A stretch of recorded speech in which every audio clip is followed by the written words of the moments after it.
Benjamin Netanyahou se prépare à annoncer une nouvelle phase de la guerre dans la bande de Gaza. Et tous les médias israéliens s'attendent à une nouvelle escalade qui pourrait aller jusqu'à une occupation totale du territoire palestinien. אנחנו צריכים להמשיך לעמוד יחד ולהילחם יחד כדי להשיג את מטרות המלחמה שהצבנו את כולן.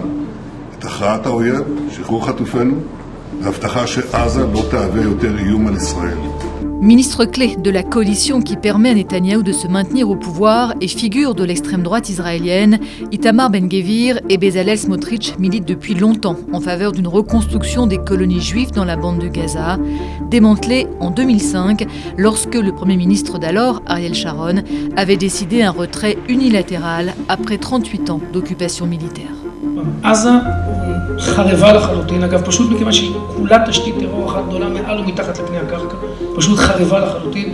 אמרתי, אזרחיה מרוכזים מציר מורד ודרומה במרחב הומניטרי שאין בו חמאס ואין בו טרור. Le projet de ville humanitaire où seraient regroupés tous les Gazaouis a provoqué un tollé lorsqu'il a été présenté début juillet par le gouvernement Netanyahou, y compris au sein de l'armée israélienne. L'agence de l'ONU pour les réfugiés palestiniens l'a, elle, comparé à un camp de concentration. Mais les colons israéliens qui n'ont jamais digéré leur éviction de Gaza croient eux plus que jamais en leur chance de s'y réinstaller.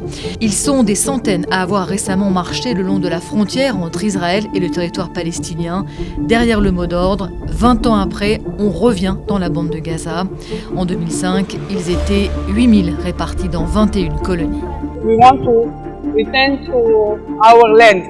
Gaza is a promise from God to all the Jews that Gaza belongs to Israel, to Jews. So the Arabs take our land, so we have to return it to us. Le gouvernement Netanyahou a toujours dit jusqu'ici que l'opération à Gaza avait été lancée pour détruire le Hamas et sauver les otages israéliens et non pour rétablir les colonies.